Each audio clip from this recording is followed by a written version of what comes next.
देश की सरकार में बहुत महान और बुद्धिमान लोग बैठे हैं।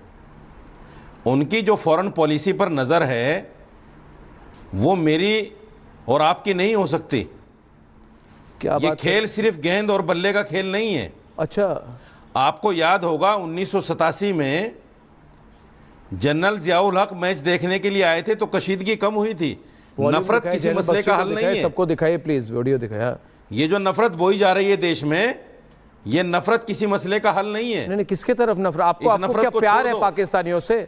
आपको पाकिस्तान से बड़ा प्यार है? अलग रखो। आपको पाकिस्तान से प्यार हो गया है, आप रोमांस कर रहे हो पाकिस्तान के साथ। नफरत है मुझे। हमें प्यार आपको नफरत क्यों नहीं है? ये जो मोहतरमा आपको नफरत क्यों नहीं है? प्यार है। मोहतरमा नहीं है, इनके हस्बैंड मोहतरमा नहीं है।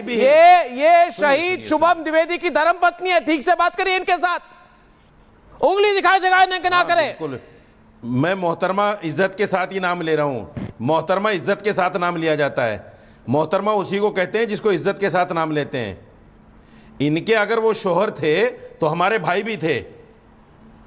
अरे छोड़िए, हमारे भाई डायलॉग मत दीजिए इधर। और जो लोग आज हुकूमत के खिलाफ बैठे हुए चैनल पे आपके, कल तक वो नरेंद्र मोदी की सारी बातों को सही मानते थे। देखिए, ये पहली बात तो पॉलिटिकल नहीं है। रशीदी जी, रशीदी जी, ये गलत कर रहे हैं कि नहीं सही कर रहे हैं? रशीदी जी, एक मिनट रशीदी जी, पहली बात तो ये राजनीतिक मुद्दा नहीं है, पॉलिटिकल डिप्लोमेटिक मुद्दा नहीं है। ये हमारे भावनाओं के साथ खिलवाड़ हो रहा है। और आप इधर कह रहे हैं कि शुभम द्विवेदी जी आपके भाई लगते थे। पहले भाई नहीं लगते थे, ये उनके हस्बैंड थे। लगते थे वाली बात नहीं, इनके हस्बैंड थे। इनको पता है, टीवी में आके डायलॉग दे सकते हैं मेरे भाई जैसे लगते थे। आप जानते थे शुभम को? आपका व्यक्तिगत परिचय था उनके साथ? अपनी फैमिली की संपर्क है उनके साथ? आपका खून का रिश्ता है उनके साथ? आपने पंजाब, आप कौन कहते हो इधर वो भाई जैसे लगते थे? ये फिल्मी डायलॉग मत दीजिए मुझे। पंजाब पीड़ितों के लिए क्या दिया है आपने? फिल्मी डायलॉग मत दीजिए इधर। शुभम द्विवेदी की धर्मपत्नी आशानिया जी जवाब देंगी आपको। इनकी बात सुनिए। आशानिया जी, आशानिया जी, पंजाब पीड़ितों के लिए क्या दिया इन्होंने? बोलिए बोलिए आशानिया जी। ये बोल रहे हैं कि ये पॉलिटिकल नहीं है, ये नहीं है, ये वो नहीं है, ये वो नहीं। आप इस देश ने उनके आर्टिस्ट बैन किए, उनके एक्टर्स बैन किए। जब एक्टर एक्ट्रेसेस बैन हो रहे हैं तो मैच तो एक स्पोर्ट्स है ना, उन्हें भी बैन करो, उसे भी बायकॉट करो, उसे भी मना करो। आखिरी में इस मैच से जो भी रेवेन्यू, क्योंकि मुझको ये बोला जा रहा है ऐसा नहीं होता मैडम, ऐसा नहीं होता। बनेगा, ऐसा ही होता है। रेवेन्यू बनेगा, इसलिए बोला जा रहा है कि जो लोग फॉरेन पॉलिसी को देखते हैं उनकी नजर बहुत दूर तक होती है। आपके जज्बात, आपकी भावनाओं की हम कदर करते हैं। मुझे इस चीज का आप जवाब दे दीजिए। पाकिस्तान, ये पैसा पाकिस्तान में आया हुआ 1 रुपया भी कहाँ जाता है? सिर्फ और सिर्फ टेररिज्म में जाता है। वो देश सिर्फ आतंकवाद देश है। कहाँ ले जाएगा पैसा? हमें उससे क्या लेने देना? हमारे देश में जो फॉरेन पॉलिसी देख रहे हैं लोग, वो हमसे ज्यादा अक्लमंद हैं। आप मैच ज्यादा होशियार हैं। नहीं खेलोगे, आप मैच नहीं खेलोगे, उन्हें स्पॉन्सर्स नहीं मिलेंगे, उनके मैच के पैसे नहीं आएंगे, उनके एक एक बॉल में पैसे नहीं लगेंगे, उनके पास पैसे नहीं जाएंगे। जब पैसे नहीं जाएंगे तो पैसे नहीं बनेंगे। आप मात्र ये गेम इसलिए है कि रेवेन्यू बनना जरूरी है। रेवेन्यू क्यों बनाना है उस देश का? मैडम, ये देश भावनाओं से नहीं चलता। छोड़िए, भावनाओं से ही चलता है। तो भावनाओं से ही चलता है। और किस चीज से चलेगा? पैसों से चलेगा, नोटों से चलेगा। जीपी वाजपेयी जी गाजियाबाद से हमारे नेक्स्ट कॉलर। वाजपेयी जी ये कह रहे भावनाओं से नहीं चलेगा। मौलाना रशीदी कह रहे भावनाओं से देश नहीं चलता। मैं कहता हूं उसी से चलता है। Vajpayee ji, good evening. सबसे पहले मिसेस द्विवेदी को सशक्त नमन। मैं अभिभूत हूँ। इस लेडी ने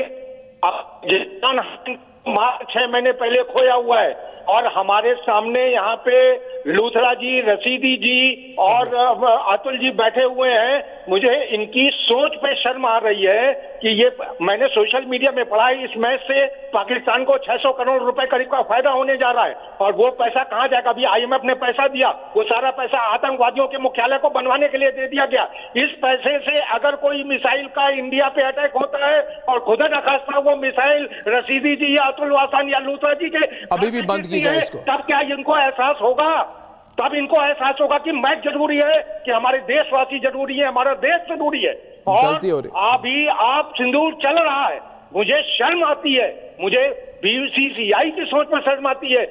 मैं तो इस वक्त भी ये चाहता हूं कि जो इंडियन क्रिकेटर्स हैं, जैसे सीनियर लीजेंडरी क्रिकेट से नाम वापस लिया था, वापस लेना चाहिए। और अर्णव जी, आपको भी मैं सैल्यूट करता हूं, आपका अकेला चलो भाई चलो, 8 बजे से मेरा सही। वाजपेयी जी और कोई चैनल इस पर चर्चा नहीं कर रहा है, सब कॉम्प्रोमाइज है, सब कॉर्पोरेट मीडिया है। बच्चू सिंह सैनी जी भरतपुर से बच्चू सिंह सैनी जी, बच्चू सिंह जी सैनी साहब भरतपुर राजस्थान से। मेरी आवाज आ रही है सर?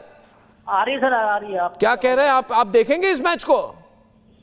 नहीं, मैं तो नहीं देखूंगा सर इसको। जो हमारे देश का ही भला नहीं होगा तो क्या मतलब इस मैच को देखने का। सही बात है, ये भावना है देश की, ये भावना है रशीदी जी। और आप जैसे लोग कहते हैं भावनाओं से नहीं चलती है। आवाज म्यूट है आपकी आवाज नहीं आ रही। जी नहीं सर, म्यूट नहीं है आवाज तो। नहीं, मैं रशीदी जी को बोल रहा हूँ, जो उल्टा आपसे भी चलाओगे, आप भी देखोगे इस मैच को? कौन देखेगा? मैं नहीं देखूंगा, आप देखिए वहां पे। अरे ताली किसके लिए बजाएंगे? ताली किसके लिए बजाओगे? चलाओगे आप इसकी? क्या मैं नहीं दिखाऊंगा? मैं तो बॉयकॉट कर रहा हूं। अपने देश के लिए बजाएंगे, अपने देश के लिए बजाएंगे। आप बजाना तमाशा बना के रखा है आप जैसे लोगों ने। जनरल साहब कुछ नसीहत दीजिए इनको। जनरल साहब कुछ नसीहत दीजिए इनको, रशीदी जी को। आप इनसे वादा ले लीजिए जनरल साहब से भी। अर्नब, आप मुझे कह रहे हैं? हाँ जी, आपको कह रहा हूं जनरल बख्शी साहब। सारे आपके पैनलिस्ट देखेंगे। कोई नहीं देखेगा। देखिए, मैं रशीदी दी को बताना चाहता हूं, सारे आपके पैनलिस्ट कि जब ये ऑपरेशन सिंदूर का वारदात हुई थी, हाँ, पहले तो कश्मीर के हमारे सारे मुसलमान भाई बहनों ने वहां पे जो है, तमाम मुसलमान भाई बहनों ने वहां पे एक हड़ताल करी थी टेररिस्ट के बरखिलाफ। हमारी मस्जिदों में पाकिस्तान को कोसा गया, क्योंकि लोग समझ गए हमारे मुसलमान भाई बहन कि पाकिस्तान चाहता है कि उनके खिलाफ दंगे हों। वो जानबूझ के छेड़ रहा है कि जो इंडियन मुस्लिम्स हैं, जो भारत के मुसलमान भाई बहन हैं, उनका नुकसान हो। और वो समझ गए। और फिर देखिए किस मैग्निफिसेंट तरीके से पूरा देश इकट्ठा हुआ था। एक ही। और ओवैसी साहब खुद हमारी जो है बात बताने के लिए गए थे बाहर। आज हम ये पूरी जो यूनिटी है उसको तोड़ने की कोशिश कर रहे हैं। किसने कहा ऑपरेशन सिंदूर खत्म हो गया? जब ये मैच चल रहा है और फिर लड़ाई शुरू हो जाए तो क्या करेंगे हम? बीच में मैच छोड़ के आएंगे? नहीं, ये कहेंगे भूल जाओ। बोलेंगे नहीं साहब, हम तो अब ये कहेंगे भूल जाओ, भूल जाओ पहलगाम। ये इनका नया कैंपेन है, भूल जाओ पहलगाम।